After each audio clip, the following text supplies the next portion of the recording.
Just wanted to show you guys what things look like on my way to work this morning. It is Tuesday. It's Tuesday, September 12th.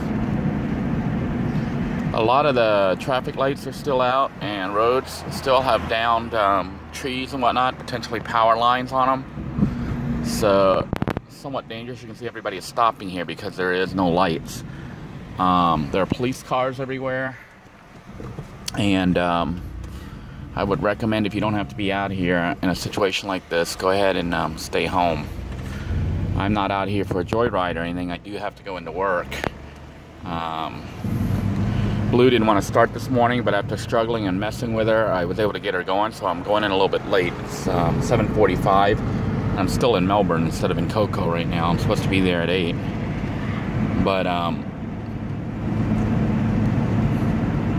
I know parts of, you can see the downed tree here and blown down signs.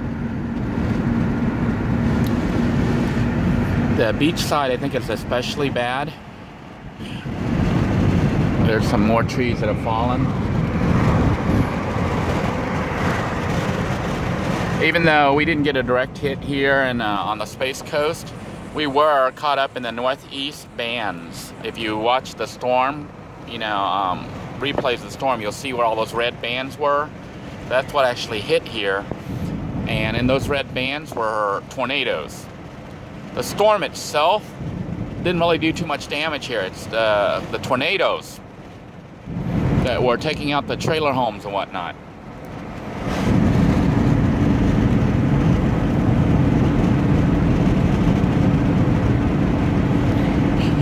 You can see this building here looks like some of the shingles and roofing blew off here. This is a boat dock. No one's even stopping here on this one. There's nobody there on the other side, so I'm going to keep going. But this is Harbor City Boulevard, or US 1, along the strip between US 192 and Old Galley.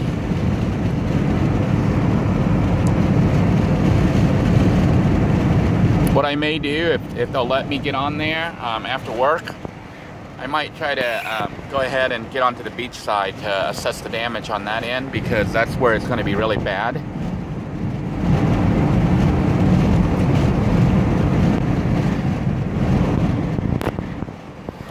As far as mainland Florida, where we were, you know, on the main side of Melbourne and whatnot, as far as I could tell, not too much major damage, other than the places that actually got hit by tornadoes. And my neighbor's house had their roofing blow off. The shingles, the top layer blew over. Here you can see some roof had been blown apart. We had wind gusts of up to about 90 miles per hour or so around here during the storm when those bands came through. This U-Haul sign has fallen down. And you can see the lights here work. So power is like intermittent, spread out. Some people have it, some don't. I know that Walter's house was restored within 12 hours. We were out for 12 hours. So we had it really fast. And from what I understand, Walter was saying that that house is located on the same grid as the hospital. Nobody's running the light. Some guy just ran the light. These people are just running the light. They are totally ignoring the light. Idiots. The light is working, and they are just ignoring the lights. Maybe urgent to get to their house or something, which I can understand, but when the lights are working, they're there for safety, and people are just ignoring signals. But there are a lot of people coming back. I see a lot of southbound traffic. So my assumption are that these are some of the evacuees coming back. You can see all the cars coming southbound versus from the other day when the roads were deserted and it looked almost like a scene from The Walking Dead.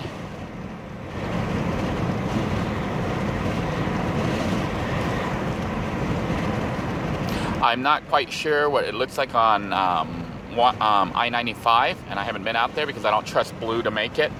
Blue is still needing a lot of work on her. Haven't really done anything yet, just been trying to get her back and forth to work.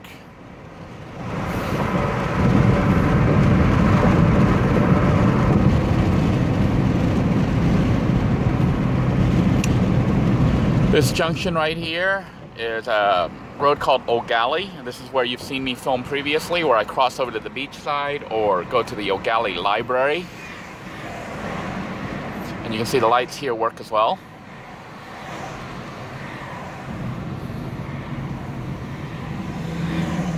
I'm going to go ahead and stop filming unless something interesting happens, because it is a bit unsafe to be holding up this camera while I'm driving. My holder thing fell down. Decided to start the camera back up. Show you the damage on the gas station in the back there. You can see parts of those roof things blew off. I know some people took offense to me saying that Irma is just a storm. I think they're saying that I'm negating how powerful a storm she was.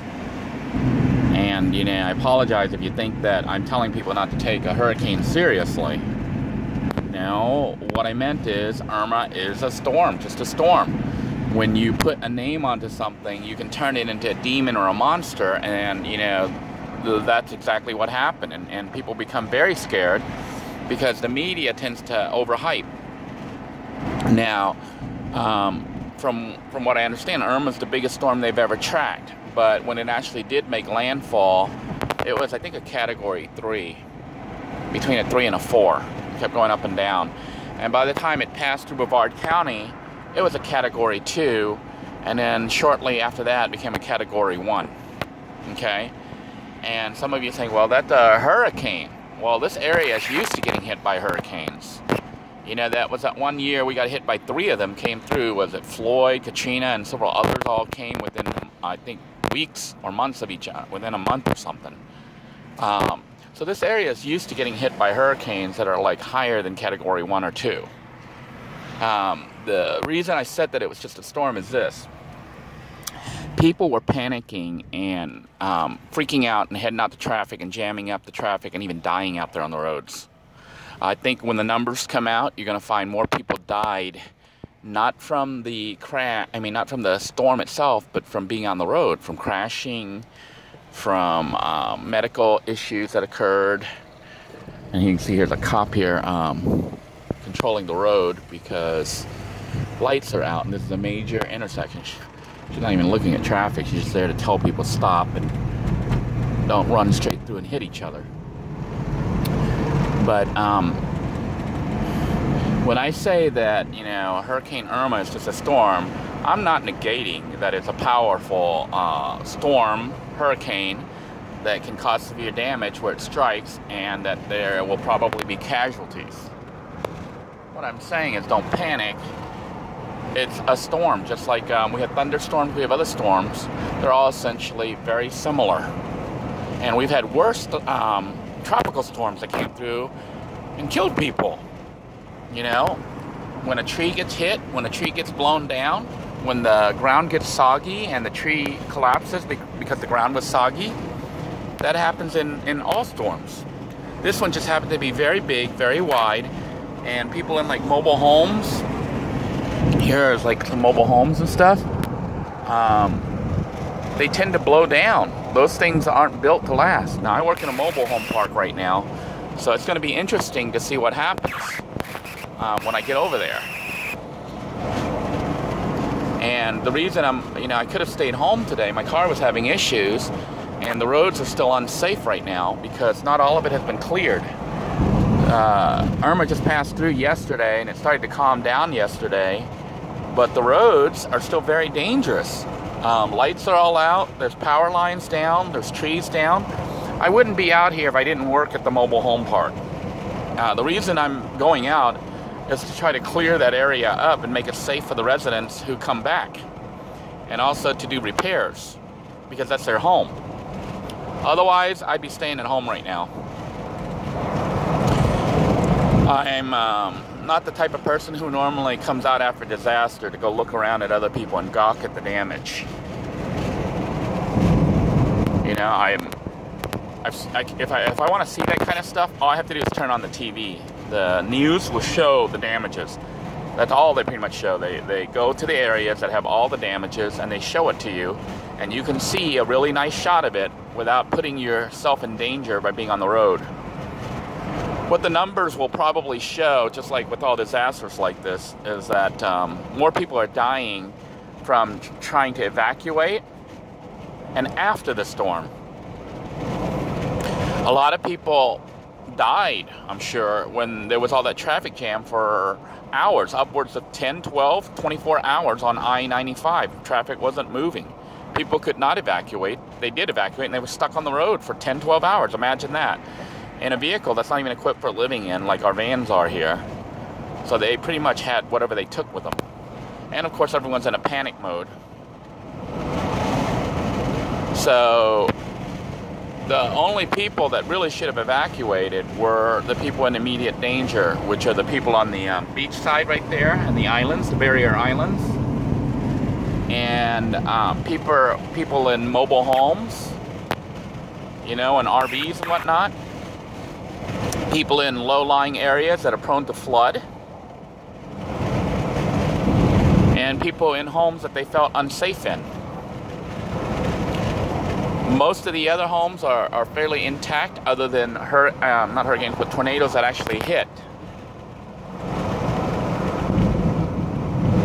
So I'm just trying to show you damages and stuff as they come up, and that's why I'm keeping the camera rolling. This side, there's not much to see. It's the Riverside, although they have multi-million-dollar mansions or homes here on this side. And of course, this stretch of the road, there's not really much at all. A mobile home park here.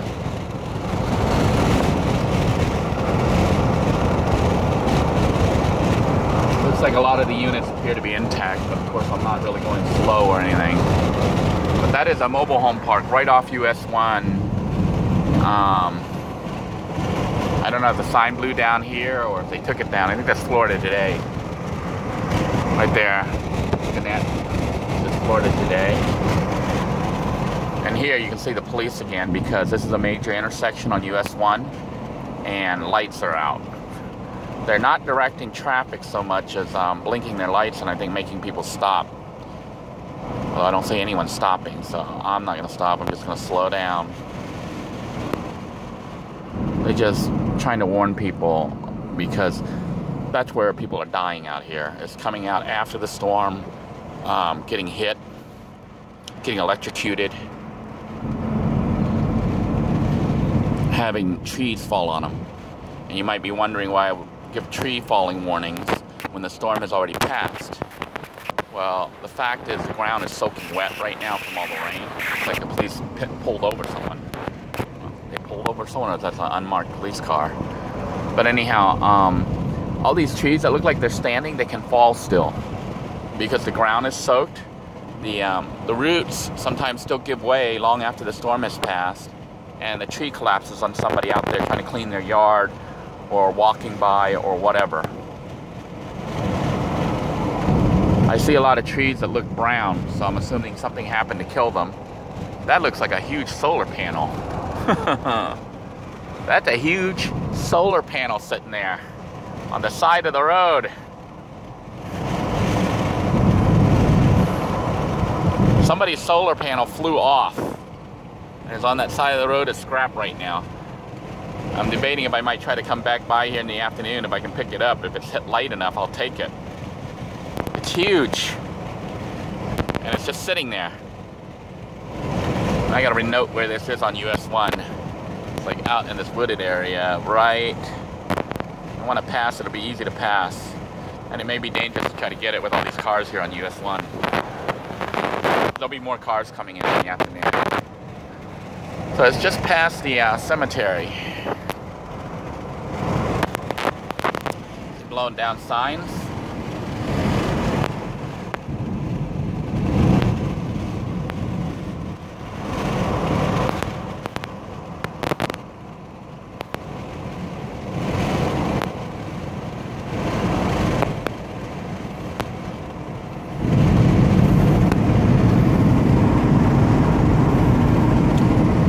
side of it, from this side, it looks like not too much damage here. And this is the city of Rockledge that we are going through right now. Mostly down trees.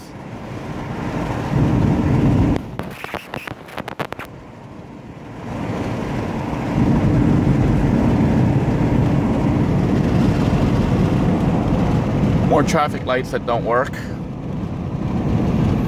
And this, my friends, are where the danger is.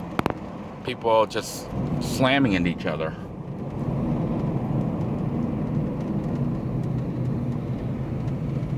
You've got to treat when the, and see the power lines sticking out there?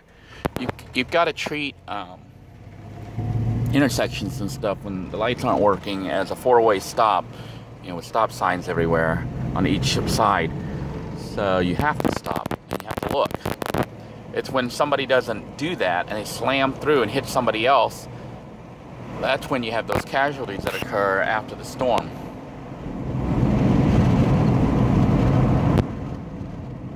And this is only the second day since the storm blew through, so the cleanup crews aren't out there cleaning yet. You notice we haven't seen people cleaning. I told my wife to stay home today because she normally works beachside, and I told her not to go in just because it's too unsafe.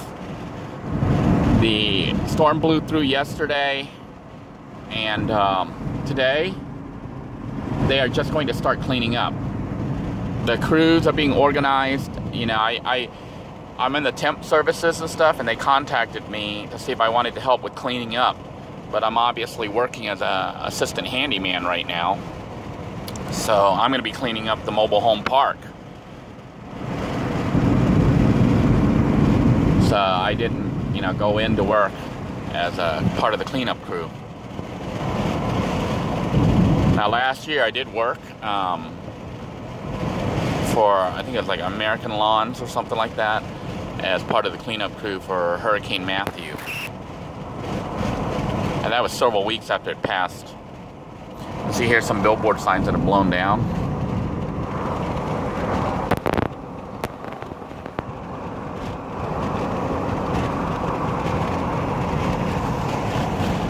I'm noticing a lot of brown brush. That means those trees are dead. And they weren't brown before. So the hurricane has done something to those, maybe snapped them along their roots or branches or something. So they've all turned brown within a few days. The storm just blew through, what, 2 days ago? Yesterday it stopped. So yeah, it's been about a day and a half, 2 days since the storm blew through, and the stuff's already turning brown. That's amazingly fast, actually. Slow road flooded. You can see there's flooding here, and this is US 1. So you can see some of the water here along the median, and there was water on the side here. So you can see the sign says to go slow, and people are still whizzing through really fast. And that's how we get casualties. I don't know if you saw some of my segments, it was picking up the sounds, but there was like constant sounds of fire trucks and ambulance. They're running out to help those people who decided, for whatever reason, to go out, you know, right as the storm is still in the process of passing through. And they may have gotten electrocuted. They may have, see shingles and stuff missing from that hotel. But they may have gotten electrocuted. More than likely they got into a vehicle accident because the traffic signals are all out. And people are driving like crazy. They're crazy. They're ignoring rules.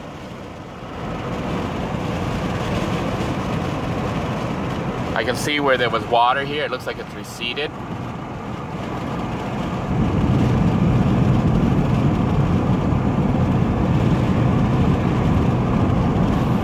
Now, part of the Riverside Drive is washed away. I'm not going to go there. It's near 520. I know some of you are curious to see it, but it's dangerous. See all the signs here now, the workers are out here trying to repair things in the roads. And that's why if you don't have to be out, you really should stay in. If you're curious as to what things look like, turn on the TV, the live streams on the internet and whatnot. The news is constantly showing all that. They're showing all the damage and stuff, so that you don't have to get out there and look at it yourself.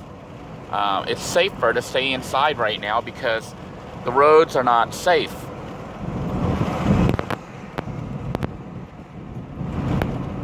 Parts of various roads in Brevard County have actually washed out.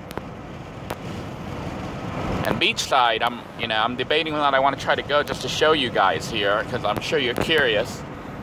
For me, I'm debating because, whoa, look at this old building. The old Harvey Grove. Look at the roof in there.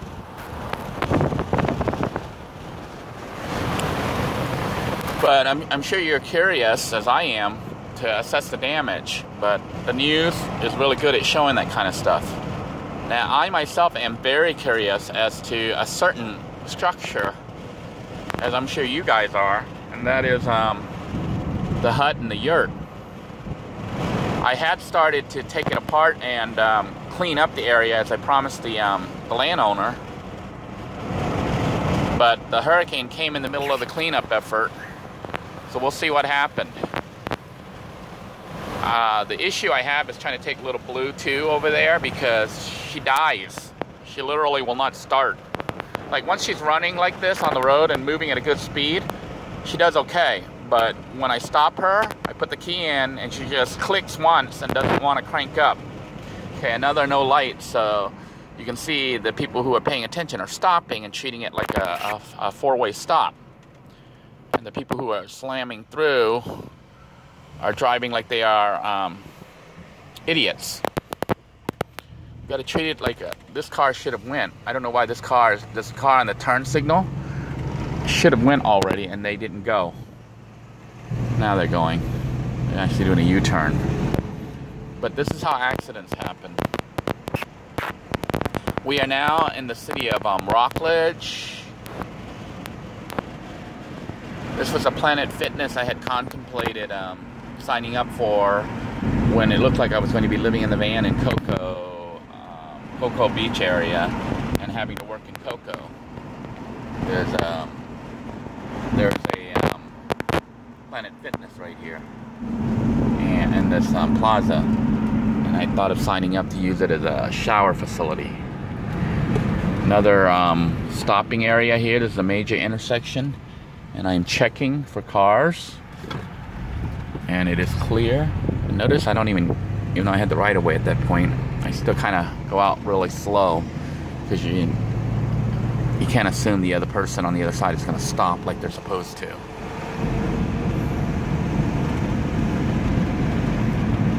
You hardly see any cops over here because they're probably dealing with a bunch of other stuff right now. So as much as you see me sometimes, harp on the police. Oh, I almost ran this. All right. This is the hospital, I think. Yeah, Worstoff Hospital over here. We are now in Cocoa. Hitting Cocoa right here, right now. All these traffic lights, got to remember to stop. Even though there's more than likely not any cars coming through from the other side, but here comes one. But this is why we stop. Because we are treating it like a three-way or four-way stop intersection.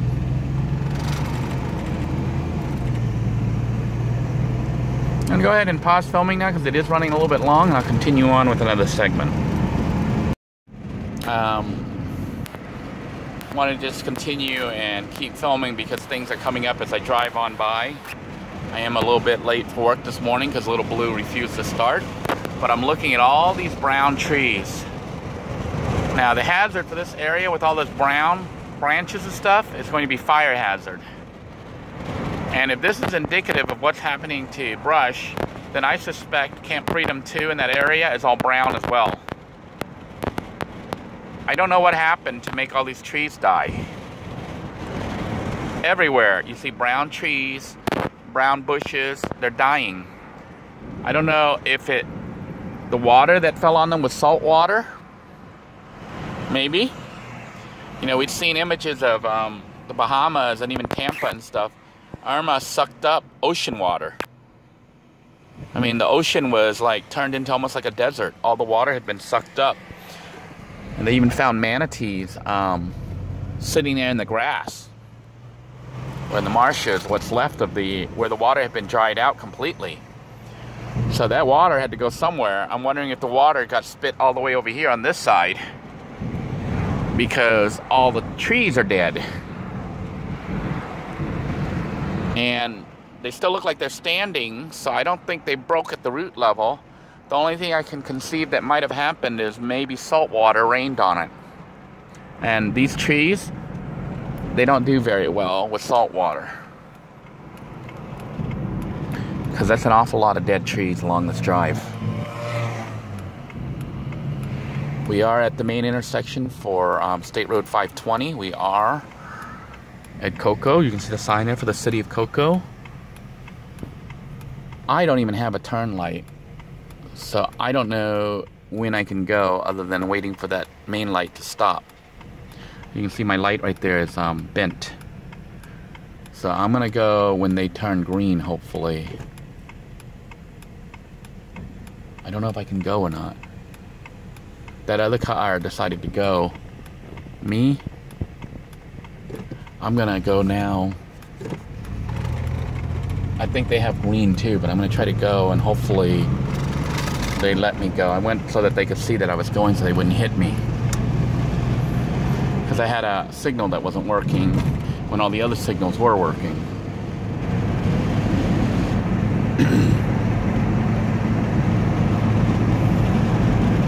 This is 520 in Cocoa. AutoZone is here, all boarded up. I don't know if the signs are missing or if they took it down. A lot of businesses took down the signs before the storm actually hit. We do have a working light, but you can't assume that the other people are not gonna run it. Like we saw, even when I was filming, you saw people just running a red light. They just ran right through it. So, still have to be very cautious. Even with the screen light ahead. I see cars are stopped, so I assume they will stop. If I don't see any cars there, I'm gonna go really slow, prepare to stop, because people are running lights.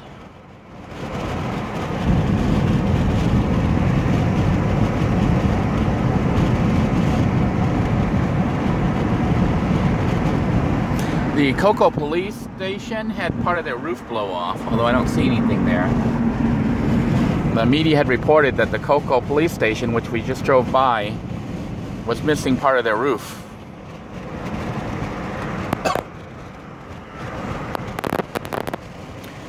Mostly missing signs. Nothing really big that I'm seeing here on this ride to work, other than just broken trees, signs, but lots of dead trees.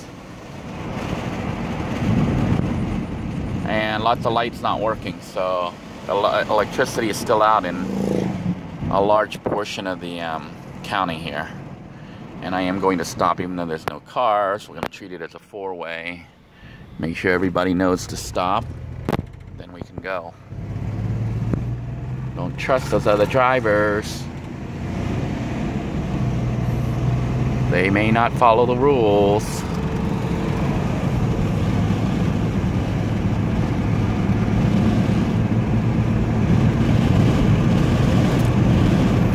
Alright, I'm through most of the town, so I think that gives you a good assessment of the damage on the mainland. I think when I get off work today, I might try to cut over briefly to the beach side. If the police will let me there, they might not, because the area may still be closed off. And beachside, I will expect a lot more damage.